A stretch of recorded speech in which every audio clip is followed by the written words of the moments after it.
the way that we also try, the action that we also try to mitigate the GHG mitigations. And NA is also the nice word, to talk about like nationally appropriate, the things that fit to your countries, that might not fit to some other countries, the things. That's why we also talk about rice, because, rice is a major crops and also cover the majorities, of the farmers of Thailand. Yeah? That's the terms. And by that time, in 2016, 17, we got approval by what's so-called the NAMA facility. It's a fund that gathers the support, financial support from the European Union, the country, the government in Europe, for example, Germany, British, and Denmark, for example, But currently, it has been transformed into mitigation action facilities. But still now, I still talk about NAMA facility, And we got the support at 14.9 million euros in order to support the term we call transformational change. We would like to make the transformational change in the agriculture in Thailand. But I think it's can you go back to one slide, please? And one more slide.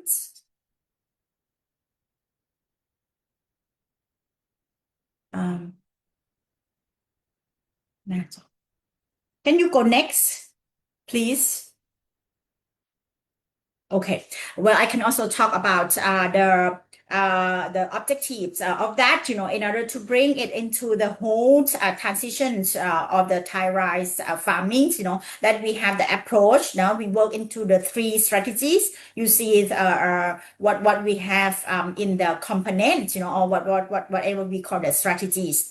That we would not work only on the technical part, that is the core element of the Thai rice the facilities, that they things, it would be so nice to work to support on the technical part, but also would like to have the financial innovations in order to incentivize this kind of transformations. So we would start with the first strategies that work very much on the extension model, focus into, giving the knowledge to the farmers. That first of all, we work with the partners, the rice department under the Ministry of Agriculture of Thailand, and also the OAE, Department of Agriculture Extensions, and we cover 6 provinces in Thailand. So we estimate to work with around 100,000 farmer household. We focus into the center plain, which is the most comprehensive part in the rice growing in Thailand. And as you know, the donors, the mitigation action facilities focus into the GHG mitigations in the rice farming that we target, around 1.7 million CO2 equivalent in 5-year implementations.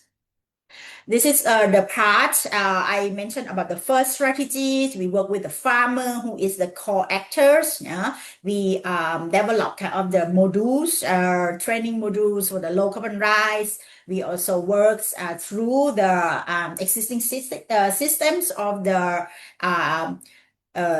rice department and the OAE, at the provincial levels. We also work with the central and also the local offices. And you see on the financial part, which I will dive deep later into the details of what we offer under the projects that we work with the BAC or Thai Bank of Agriculture and Agriculture Cooperatives. The second pillar, as you see, okay, if we already somehow, simulate, support the demand side, for the adoptions of the low carbon technologies by the farmer side, and we see the needs, in order to work with the supply side. It means the technologies or practice suppliers, And we also have to work in two anchors, in order to support them, the service provider, either the individual one, either the community-based service provider, in order to gain, like to build up their capacities to learn on the low carbon technologies. And yes, we also would like to link with the mechanisms with BACs. They also have the schemes, in order to support the new technologies and also the service provider as well. So we should see the first component, the second component, and the last component is the more like overarching, that we work on the enabling the regulations, the policies. And for example, I can say that like working on the standard, the Thailand standard, that aligns with the topics of the low carbon rise and sustainable rise, and we definitely also work with like you see the cross cut, when we talk about agriculture, we will talk about rice, it's go very much into the Ministry of Agriculture, and then we also talk about the climate change, by that time it's still under the Office of the Natural resource. But later, I think during the project implementation, Thailand has established the new departments of the climate change, specifically, which is nice, so that we aligned and work this into the NAMA plan by that time at the policy level as well. The important things to mention is actually on the kind of the foundations of the project-based MRV monitoring system, that we set for we also support the capacity buildings for the RISE department and also the partners and stakeholders in agriculture and also climate change, in order to do the MRV for the RISE farmings, and also towards the adoptions of the low carbon practice. This is the overview, and I would go to the next slide, please. Okay, I already mentioned some of that. So you see, we would like to achieve, we would like to shift them from the conventional practice to the low emissions rice farming, and we focus very much into the reductions of the GHG. And we see the co-benefit, on the environmental and social co-benefit.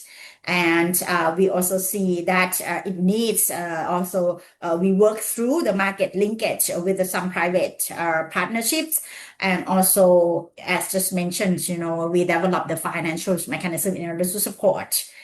Here, we see the structure of the donors, the NAMA facilities. We got the total funds 14.9 million euros, and it's kind of has been endorsed, by the Thai government through the various ministries. So we work mainly with Ministry of Agriculture.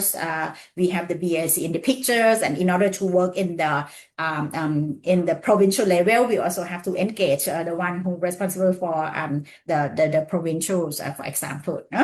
All right, this is we can go to the next step, next slides. Yes, I mentioned that before.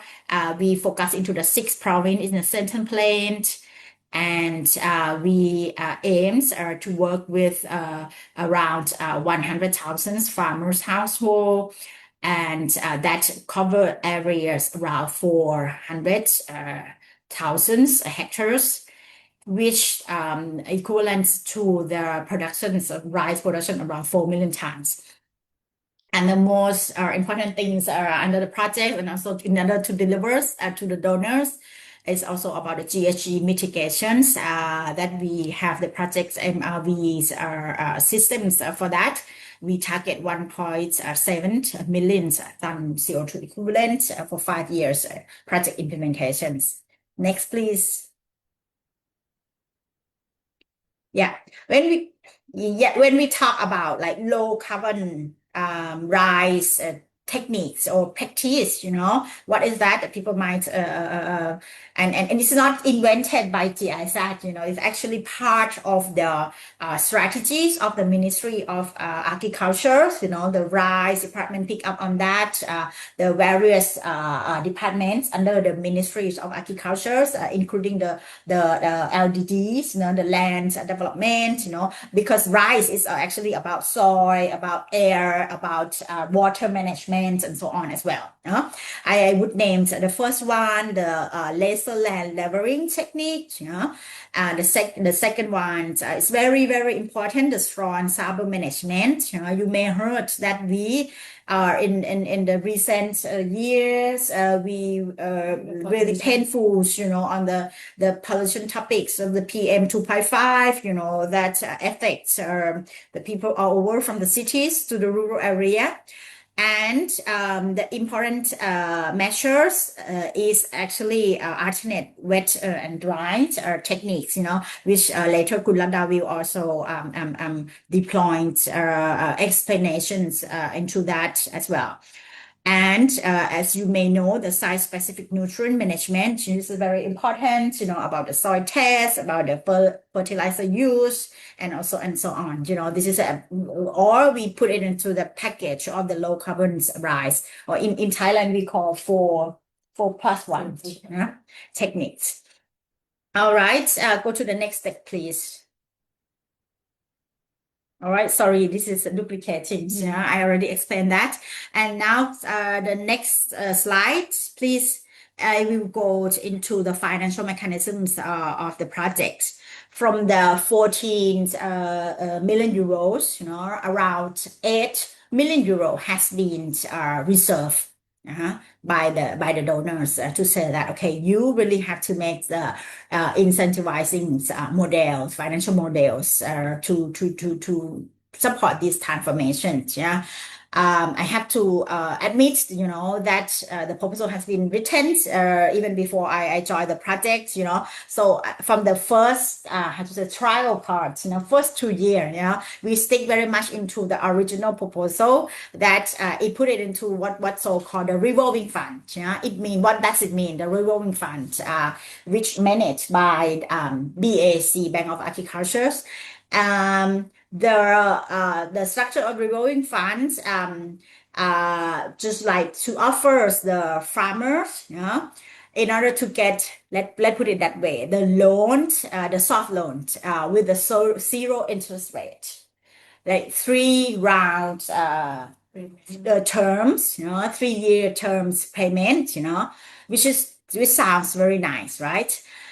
For the farmers who would like to adopt the LLL service. Why LLL? Earlier I mentioned 4 techniques, because the 4 technique doesn't require the investment need, right? Or the big investment need. So with the financials analysis, and study documents, we in the proposal has been agreed that, okay, in order to change from the fundamentals, soil and water management, it would probably in some area would need very much to do more precise, land lesser leveling, and it needs the big investment, at least for the farmers, for the smallholder farmers. So the revolving fund, the first 2 years of the revolving fund has been set for this kind of the pre-financing or soft loans, 0% interest rate for the farmers who would like to adopt the LLL practice. What happened then? It's kind of by that time in 2020. 6 years ago, this is new techniques in Thailand. What it means, no demand yet. We also try to promote. We also try to do capacity buildings, to do some pilot demonstrations for the LLL, And the thing is that there is no suppliers, service providers into the LLM. What we have to do in order to do practice, there's kind of the The thing is that not come to the equilibrium yet, like the price, we have to set kind of the median price for the technique and so on, this is the thing for the immature technologies, like we don't see the high level of adoption yet, so what I joined the projects and also talk to the team as stakeholder. We get back to the donors and we said that okay, we probably need the additionals, and also together with BAAC, for example, we would need kind of the stronger financial mechanisms, by that time we would heard in Thai we call คนละครึ่ง, kind of the half pay, co-pay programs by the government, so we also developed so-called pre-finance, 0% interest rate, 50% to the farmers and 50% subsidy, the partial subsidy. So we bundle it as a package for the farmers. And we know that we lack of the service provider and the one who, not just invent themselves into how to do that, but they also have to buy the machines, which I'm not sure whether it's will fly or not, this kind of the technology. So another promotional financial schemes now by the BAC that got approved by the donors, that we also make kind of co-pay like 50% are partial subsidies for the service providers who has been trained and registered, go into the subsidy program to purchase the LLL machines. That's what we start to do in the third year. So you see, we have kind of the very how to say narrow timings, in order to work some of the implementations. So we but we got the high and much higher demands, from the farmers when we launched the programs. We also got the kind of the goods how to say application from the service provider as well, but it's just about timing, it's just about the project implementation and so on, so and every years the timing to do the LLL is very limited, it has to be in the certain conditions. Right. It has to be like about the utilization rate of the LLL machines. It would be around 2-3 months per year, just right before the startings of the seasons. That is kind of the one of the lesson learned and also the constraints that we also talk to the service provider as well.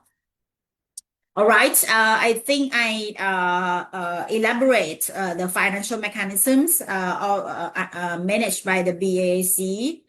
Well, let me make a short pause. Yes, you can go to the next slide, please. Yeah, this is a document, at the end of the project, just like probably the other development projects, we also have the external certified evaluators, to work on us, on the final report, on the final evaluations, on its result, So this is from the donors document, so I would like to summarize the results of the project. I mentioned earlier that we have the target 1.7 and we got 1.8 ton CO2 equivalent for the GHG mitigations on the project that we are doing. And with I have to make the big remarks on that, with the project-based MRV that we developed together with the specialists and ERI. I am sure that you guys know the ERI, the International Rice Research Institute. And that we works covers around 300,000 hectares in the 6 provinces in the Southern Plains in Thailand. And we work with the farmers, almost 100,000 farmers as planned. And we have around 300 service providers get trained, register into the programs and so on. And you know the systems are in Thailand that we also work with smart farmers. You know, we train kind of the leading farmers in the village. That we can reach around 4,500 smart farmers.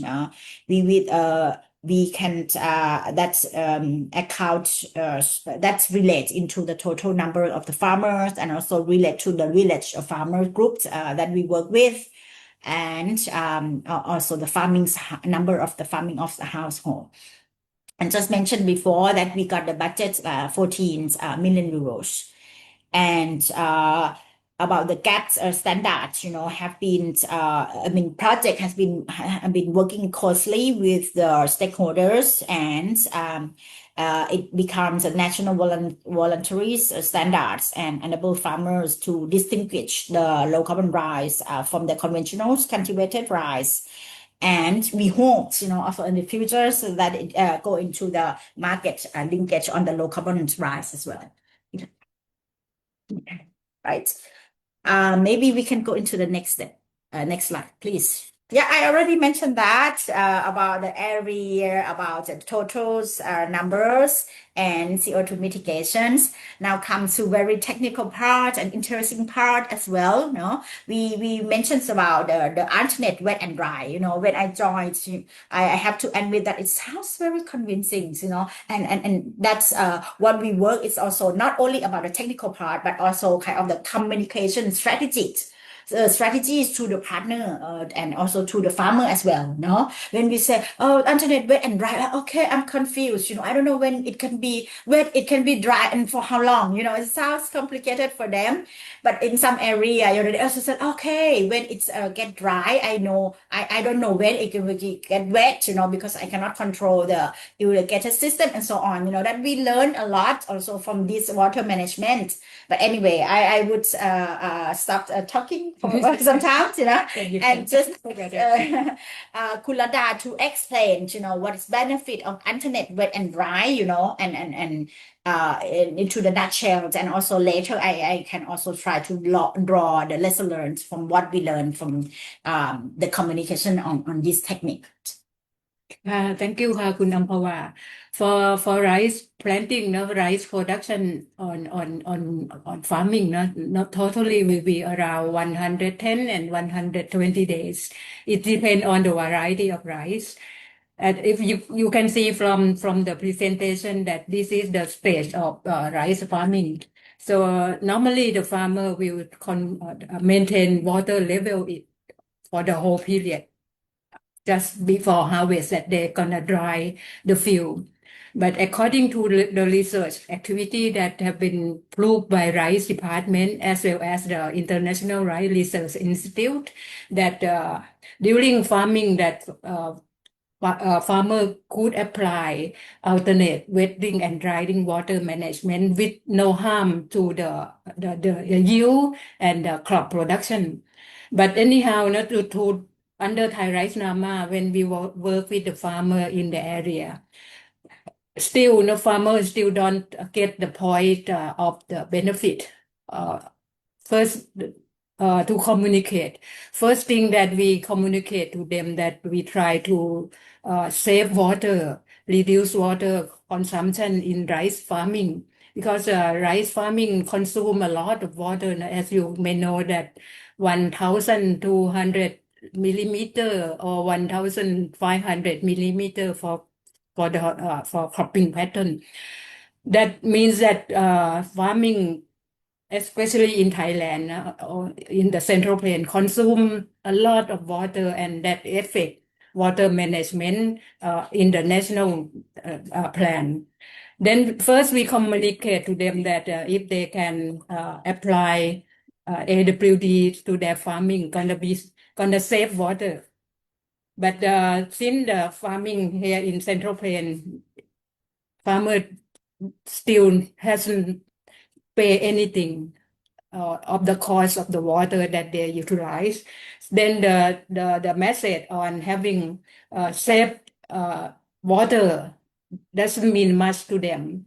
Then we consult and try to communicate in reverse, not on try to accompany as a message of co-benefit that if the farmer apply alternate wetting and drying and rice farming, gonna have the co-benefit by we call it single dry field enhanced 5 benefits for rice farming. So the one benefit is the well and uniform rice growing in the field that having a strong root, the root can go under in the soil so deep, no, and this means that the plant or the rice can tolerate in any unfavorable, no, strong wind or any pest or insect that could be affect and destroy the rice field that stimulate like a nature-based solution, no, that if the rice grow very well and they can resist to any pest or any unfavorable condition. And another thing will reduce pest spread out in the field and enhance fertility because the root system is good, no, and increase fertility. Finally, that the yield will be increased. And another co-benefit will be reduced GHG, that is methane from rice field.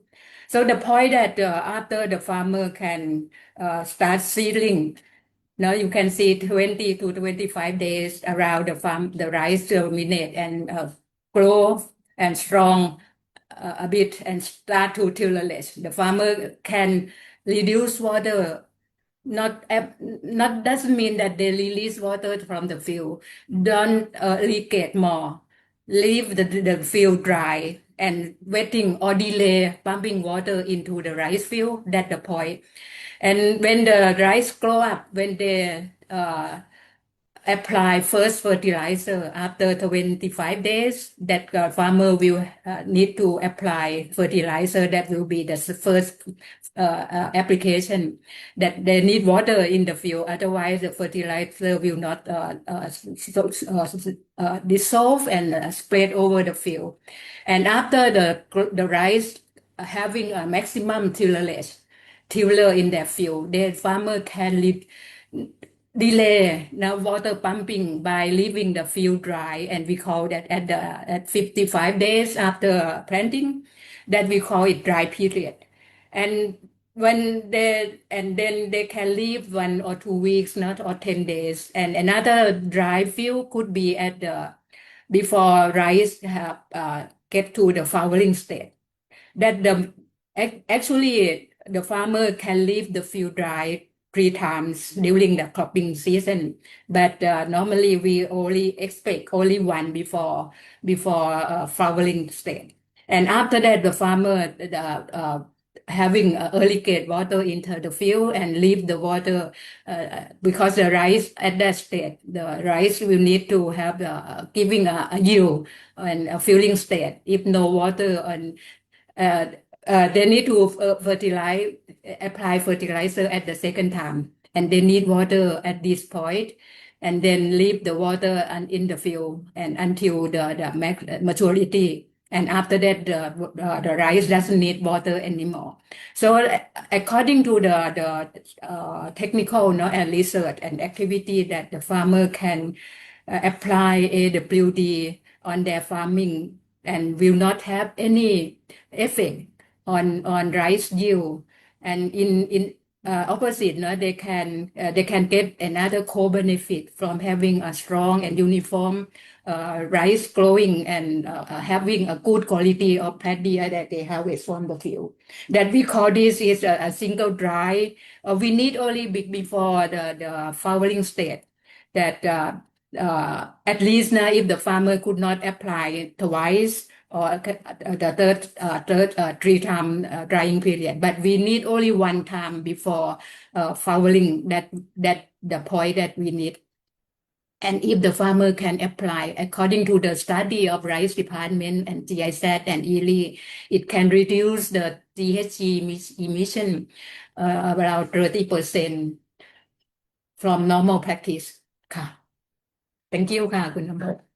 Well, thinking, looking at the times, and also would like to open the floor for the questions, because we come into very technical part, before I turn into another like lesson learned, and also the current project as the scaling project of Thai Rice Nama. Maybe, I would like to propose maybe to have the Discussion. 5 to 10 minutes on the discussions or the questions, that come up from the members. Okay, thank you very much. Okay. So I Yeah. see someone's raising their hands. Miss Van Chert Yes. Yes. Yes. Thank you. So I would like to ask you that, this year or just last year, we have a problem with the climate change. How you can control the dry period that you have to, during the drying rice field, how you can control the water, because it's about the climate change, and in the field maybe it's difficult to control the water in the field. So I don't know how success that you can get in this kind of technique.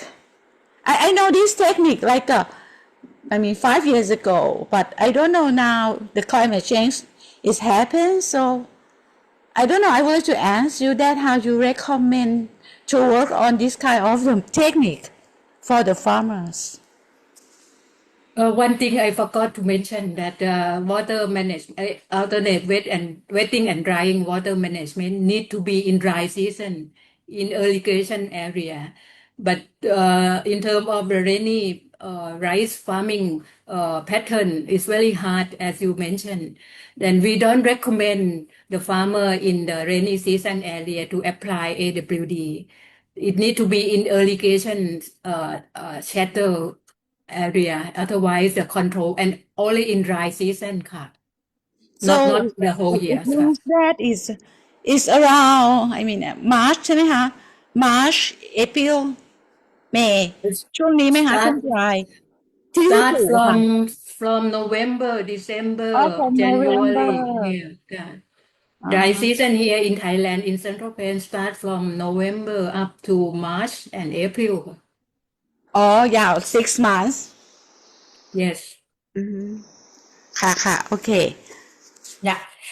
May I jump in to reply that? Because thank you for interesting questions, and there will be a few elements to be shared and also discussed on this point, For the project, first of all, we would not be able to manage, the climate change, the impact of the climate change. That what we know is affecting all of us, The objective of the Thai Rice Nama project as its mitigation projects, that we informed, the officers, the farmers, first of all, to understand the low carbon techniques, that they would not be the ones, who mitigate the more GHG, into by adapting their practice, and so that there will be part, in order to mitigate the risk to the climate change, But another things, let me put it this way, later of the presentation, I will talk about the Thai Rice GCF, the project, that we add the element of adaptations, farmer as the one who get affected. This project, is the farmer as the one to mitigate their activities, in order not to emit more, to make worse climate change. That's the thing, to clarify from the project perspective. And also the practice, I would say, this would not apply to all area, we will have 4 technologies, it really have to depend. It depends on the rainfall, it depends on the irrigated, that we have to see, and also LLL, so that's why it's more like integral approach, and that each the officers or the farmer in each area, probably have to adjust appropriately into their own area or something like that, But very interesting questions, because later this is one of the this is the first, actually the lesson learned, written in the document to say that, okay, they would not be the one who just mitigate, but they should be the one who affects a lot as the vulnerable groups for the climate change, that should be the adaptation measures in order to support farmer and so on. Yeah, you already bring us into the learnings part. Yeah. Let us also maybe open for more few more question, if any, Yes, there's on the another project or question on the from technical part. Pinokmani, I think. Yes, thank you. First of all, I would like to thank you so much for both of you that contribute to when I make the invitation to you to share in our CESRA and also beyond of CESRA member. I think that this project is very clear because it's a project that can convince and also like realize the farmer that actually they are also the main sector that can help to mitigate the climate change, because we are all know that the climate change now impact a lot on also about the water cycle. I mean that the time of the water change, we have drought, we have flooding, something like that. So I think that they are, if after this project, they will learn that their practice is very important to also can help to mitigate this climate change. That is very, very, very interesting. However, I think that I am not sure that after the project, I don't know that. Do you think that the farmer is still interested? I don't know, during the implementation of the project, do they think that it's difficult for them to practice, or they think that this practice is easy to do, or easy to adapt with their conventional method? No?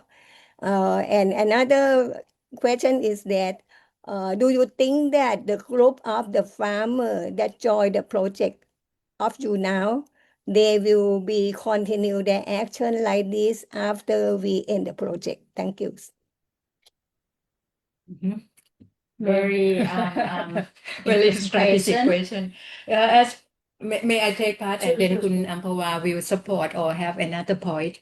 As you mentioned, farmer, they have been learning from their parents for a long time that if they have water in the field, it's better than leave the field dry. Nowadays, it's come to the point that how they can trust on water supply. That so that's a kind of mixing cause, no, or the problem or challenges. The farmer will, let me answer the second question, that the farmer will already practice and still follow the practice, because they found very good point on their rice farming. So they have a good yield performance, a good uniformity of rice growing, and the rice mill can pay higher price for their product, and they reduce the cost, and they reduce on pest management, they reduce chemical and input for their production. The farmer already practice and they continue partly, but majority still don't trust on, because they are afraid of the water supply. If they leave the water, they don't have any water in their field, and compared to the benefit that they will get, they tend to be on having water on their field all the time, because they are afraid of lacking water when it needed. So the point that you see from the chart, that the second dry period, that will be critical for them if they don't have any water and in their field. It means that the fertilizer that they apply could not activate so much for having a good yield for their farm, for their rice product. So we still lack between not believe in, don't trust in technology, but they don't trust on water supply system. That on my point. If you like, then they reluctant to follow. majority is still doubt on that water supply ค่ะ Yeah, the topic of like sustainability, That's right. is kind of the important part of works, but to be honest, to be realistic on that, we what we can do best, we have methodologies, so-called, like we prepare the baseline study, at the end of the project. We also do kind of the surveys, and like survey in order to do the interview, what has been done, what do you get the benefit from this in terms of cost, in terms of cost reduction, in terms of revenue, and so on. I think with the online surveys, with some randoms, that the random surveys that we done, by the third party, not us by themselves. So the result turned out quite well. That they got the better water management. They can reduce the cost. Some of them, can reach quite significant numbers of the higher revenue. That is the important part. To me, to summarize that, we don't know. We have to follow. We even 5 years from now, we still have to. And there are so many factors. There will be about the land ownership. There will be about the generations. I think in agriculture it's difficult to say, but I think the most sustainable part would be like on the economic benefit. If we can point out to them, if they can also already notice, by doing this practice, maybe about climate change, it's like far away from their daily life. But for what like they can reduce the cost, it is so far. If they with this water management, they can reduce the fuel oil in order to have the less oil to do the water pumping. That's already affect to the money in their pocket. I think they definitely have the economic drive to do that, especially in these situations of the higher oil price or something like that. That's probably the assumption of the projects. We work on that, and luckily, actually in the later part, I hope that I can go very, very quickly, with the project that we are doing, after the Thai rice Nama, so that we can have opportunity in order to just get some samples, and also we would be able to monitor continuously, how the practice has been maintained and continue. Yeah. Okay, thank you very much. Yes. So there are still few more questions. Do you still have to do another presentation, right? You still have one more slide? Or you want to take questions now? Go first. What is that? Go what? The presentation of Yes. this question. I tried. I promised to make very, very quick, and maybe skip the institutional part and so on. Yeah. Okay. Can you just click Okay, the for Dr. presentation? Karen and Sherry's question, I will keep it to the end then. All right. Sorry about that. Next slide. Let me see, what is that about? All right, it's the feedbacks, from the farmers, and also, the officers that we work with, see they can use less water, energy pumps, that what I mean, from the economic perspectives and economic benefit. Next, please. Yeah, text from the evaluations, that with the Thai rice Nama, it's highlight only mitigation part, but for agriculture, actually we should also take a look into the adaptations action plan for them, as we also observe the severe effects on droughts and floodings, that's difficult for the farmer to adapt into this severe climate change, And another thing is also about the GHG mitigations, monitoring, because we start to work for that, but it's still new, rather new methodology comparing to, for example, the MRV system in the energy sectors, that they have the meter, But for the farming system, I think it's a bit more transaction cost in order to monitor that, and how the government would come with like more reliable MRV systems. Actually, there's a bit more on the lesson learned.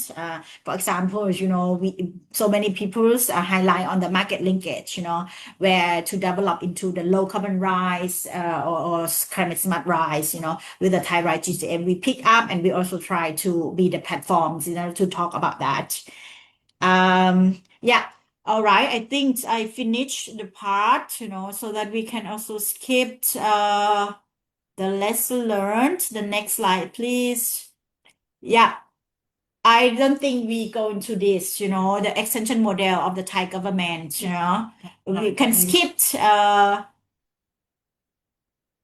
yes, I think you can skip faster this extension pass. You can skip, project steering committees. I think nothing to do. Just would like to share that it's so complicated. We work with so many people. It's tedious process. And come to the highlights. After that, during the Thai Rise Nama, actually we faced with this kind of lesson learned. We also try to by that time develop the concept note and funding proposals to the GCF. I'm sure that you probably heard about that. The Green Climate Fund, kind of the biggest funds, on the climate finance.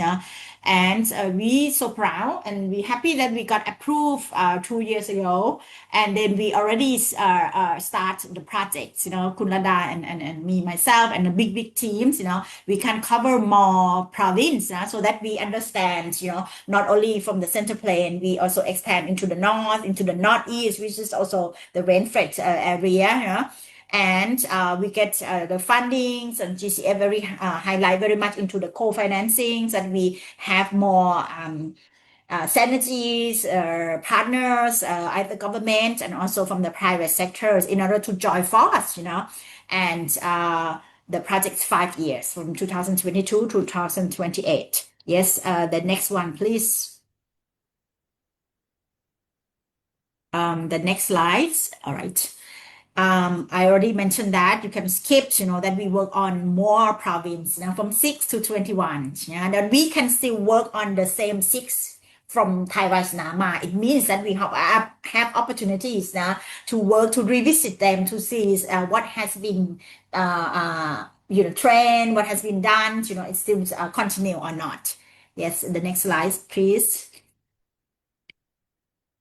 Yeah, with the higher much higher areas and also budget, with the partners, we will be able to aim like 2.5 ton CO2 equivalent target. We can work with more farmers. We aim 200,000 farmers.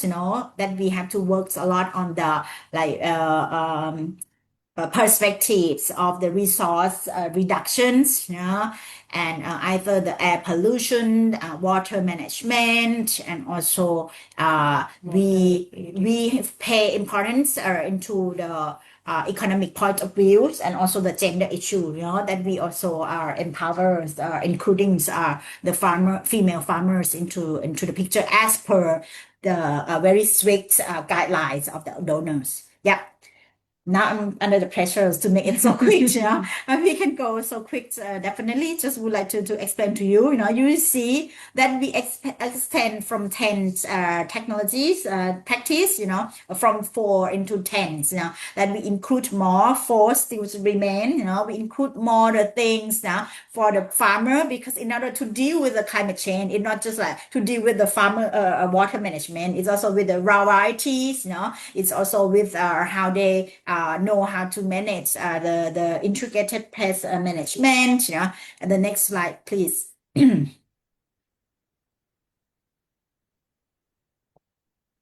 Yeah, we take a look into how we can work with more precision technologies. We can take a look into the farm mechanizations, and also even the diversifications, after the rice harvestings and so on. This is more integrated approach that we can work under the Thai Rice GCF in the name of the climate smart technologies. I think I would stop now, otherwise the people would have time to ask the questions.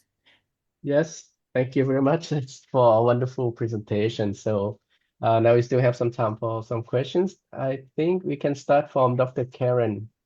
She raised her hand before. Dr. Karen, are you still there? Yes, yes, I'm still here. Thank you, Okay. Dr. Anupol, and thank you, Dr. Nok.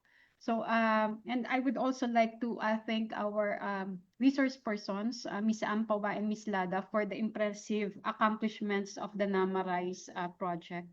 My question is with regards to the development of the GAP++ National Voluntary Standards, and also the my question is how did you monitor the compliance of rice farmers with regards to the GAP plus standards, and out of the 100,000 farmers cooperators, how many were certified? Did you have a certain certification system to look at the compliance of the rice farmers to the good agricultural practices plus standard? Yeah, for the good agricultural practice plus, no, actually we have this standard implemented under in Thailand for a long time, but with this project, actually we have another sustainable rice production standard that UN Environment and International Rice Research Institute, they initiate this kind of this standard for some years. And this is the word that we use for 5 or 7 years when we start Thai Rice Nama. And if we say that we're gonna introduce SRP, another standard to farmer, it's gonna be confused and very hard to communicate with farmer that what we are going to do, another standard, promotion or supporting. Then we transfer the word to be GAP++. It means that implement of GAP standard that mainly on food safety. No, and then we introduce that we mean that we're gonna introduce productivity and sustainable point of view to rice farmer. Then we call it GAP++ to communicate with farmer that what particular point that we would like to them to learn and know on the standard. But under the Thai Rice Nama, we did not certify. We comply. We survey after inline survey to have a look what kind of, because under the 4+1 technology that with water management, soil nutrient analyze based on soil analysis, and straw and stubble management, and as well as the laser land rolling, that will be the fundamental for having less chemical input for their farm. And actually under Thai Rice Nama, we don't go far for certification system. We still on market linkage to the private company who already absorb it internal, or just a self-assessed internal insurance based on the farmer practice, not go that far for certification. But right now we having another sustainable rice production standard which align benchmarking with SRP, global SRP, and start to implement under Thai Rice GCF for having some part will be certification, but some will not. Depend on the farmer or the market requirement. That I could answer for now. Okay, Thank you. so the farmers do a self-assessment on their compliance with the 5 components of the climate smart technology. We focus mainly for low emission rice production, not go for GAP++ so much. Okay, Okay, thank you. And I can. Are you finished? Sorry. I'm sorry, Dr. Anupol. I can add up. Question? Yes, but I can add up to the certification scheme of the SRP Sustainable Rice Okay. Platform, because I used to work there, and I was one of the authorized trainer of the SRP standard. So Okay. so there are like 3 levels of certifying under SRP standard. The first level is the self-assessment by the farmers themselves. So for this one, you cannot claim the label for trading SRP rice. And the second level, you can have the supporting organization, for example, like GIZ or the governmental organization to do the certification for you. And the third level is to be certified by the third party, the verifying body. So under the third level, you can then use the label of SRP if you want to trade the rice as the SRP rice. Yeah. Thank you, Dr. Anupol, for the additional information. With regards to I was a part of the technical working group on the development of ASEAN standards on GAP, and we are still using it in the Philippines. But for the GAP++, I'm interested to read the document. May we request a copy of the document? I think Dr. Anupol could share on SRP standard, no? But here, I said now we work closely with agricultural community and food standard under Ministry of Agriculture. That will be, I think they have on the website for Thailand agricultural standard, sustainable rice for 408, no? That the series of the standard. You can look at the website from ACFS. They have it. I think I maybe in English version, but this is the Thai version, no? This Thai agricultural standard, not SRP. But I think more or less that is already.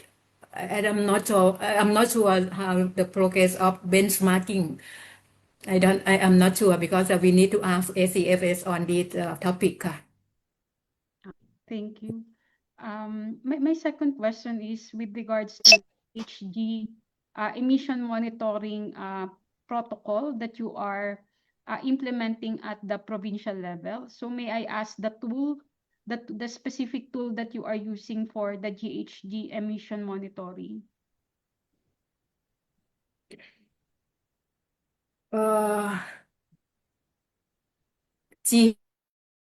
Monitoring or MRV, that the point that we are working with International Rice Research Institute, they have the system, and Rice Department, they have system on chamber method. Now it's a question because we talking about rice, open rice field and how to monitor it. And we have the standard procedure that belong to national authority, and we have the Rice Research Institute who respond on measurement and setting the procedure for Thai rice GCF as well as Thai rice NAMA. So much detail. I think I could not give so much answer right now, but it's I think it's we normally we don't do it by ourselves. We have expert doing so for us. Okay. So, thank you. Dr. Karen, it is almost impossible to measure every field, but now what they calculated the carbon equivalent, the emission equivalent, is by using the methodology of IPCC standard.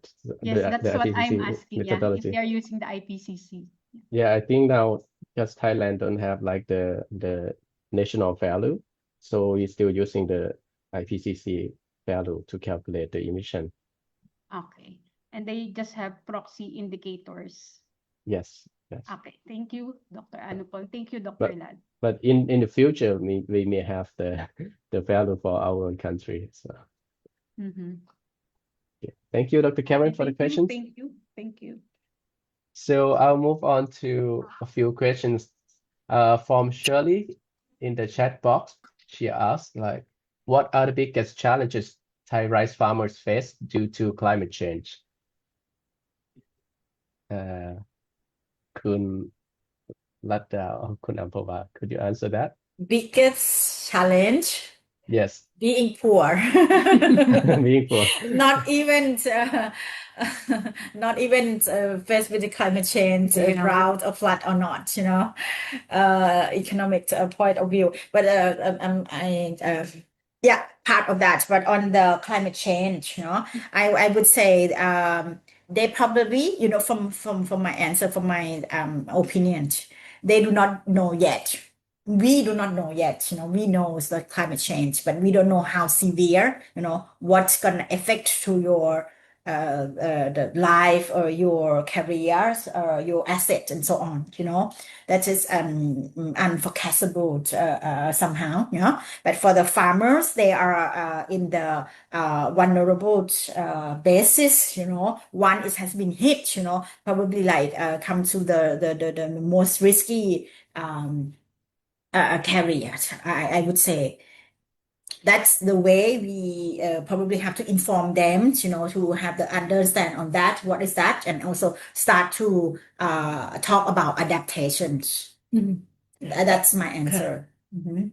They Okay. are affected by rice farming, by climate change, but how to handle that limitation of understanding and limitation to access to finance. That's why both project, Thai Rice Nama and Thai Rice GCF, try to bring in clean finance, but to have it based on their performance. So to align with their practice, and then they can get subsidy or in kind of incentive. But not easy for them to design. Still reluctant, still not is that benefit or commercial for them, and the aging as well for the farmer nowadays. We have the aging farmer that still limit on have get access to technology, access to some change their practice based on the innovation that we bring in. So many challenges From so many dimensions to the farmings. Yeah. Okay, Who thank else you would for like your to answer answers. this we can question? share, not so absolute that we know everything, but we can share. I think we still have few more minutes. If there anybody want to add something or want to ask some questions, we still have like 5 minutes. Is there anyone? Yeah, excuse me, let me ask you that. This project is already done for how many years? Because you start 2024 until 2028, or before that you also work on it, right?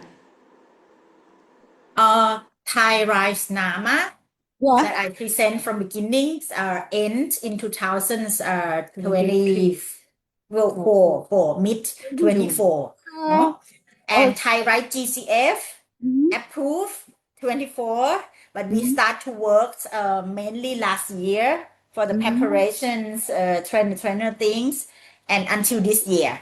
And Thai Rice GCF project will last in the next 2 years, until next 2 years. Yes. So, the last one, I ask you that you evaluate or monitoring or assessing of the how success it is. You work on it already? How many percentage that, the yield of the rice increase or the certify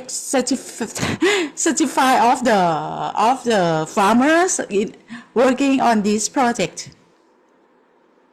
Do you have any data, any kind of data that you evaluate from the farmers? Well, 2 points you mentioned was not a part of the project indicators. The project indicator mentions much into the mitigation, into some adoptions, the farmer trends, and so on. To be honest, on the topic of the increasing yield, that would be the point we worked on the survey. We collect, but I can see varies. I can see varies number on that. As you know, it really depends on the soil, depends on the region, depends on the variety. And when we have professors now to conduct the survey. It's also from the perspectives of the farmer who answer the survey. Sometimes they cannot forget, they forget, remember. actually, they do not remember the number, the cost, or the yields, exact, But I think the highest numbers I have witnessed is also reach out to 40% yield increase. Wow. But as Okay. you know, this is not in the lab, right? It really depends on the quantities of the water on that years, and also with the light, with so many factors on that. Okay. But internet wet and dry, we have witnessed. I think the researchers are in the various anchor from government and some so from civil societies are working on that. I think we will have more sample and we will see, we will witness more, but we see very positive trend on the yield increase by applying internet wet and dry. But in terms of productivity, I think we lower the production cost, even the yield still remain the same level. But in most in some area, they increase the yield with the reduction cost. That means that increase productivity a lot,ค่ะ. Okay. Okay, thank you. Yes, thank you. So, before we coming to the end, I also have one question for myself as well. So, since the farmers are producing like the GAP plus plus or SRP rice, so I want to know about the market situation of those rice production. How is it going? Do the farm is there a possibility that farmer getting a higher price, or is there an increase of demand in the exporting market? Under project Thai Rice GCF and Thai Rice Nama, we do have the private sector who involved in market linkage in their particular area, and they specify their assessment and also the rice variety, but not all.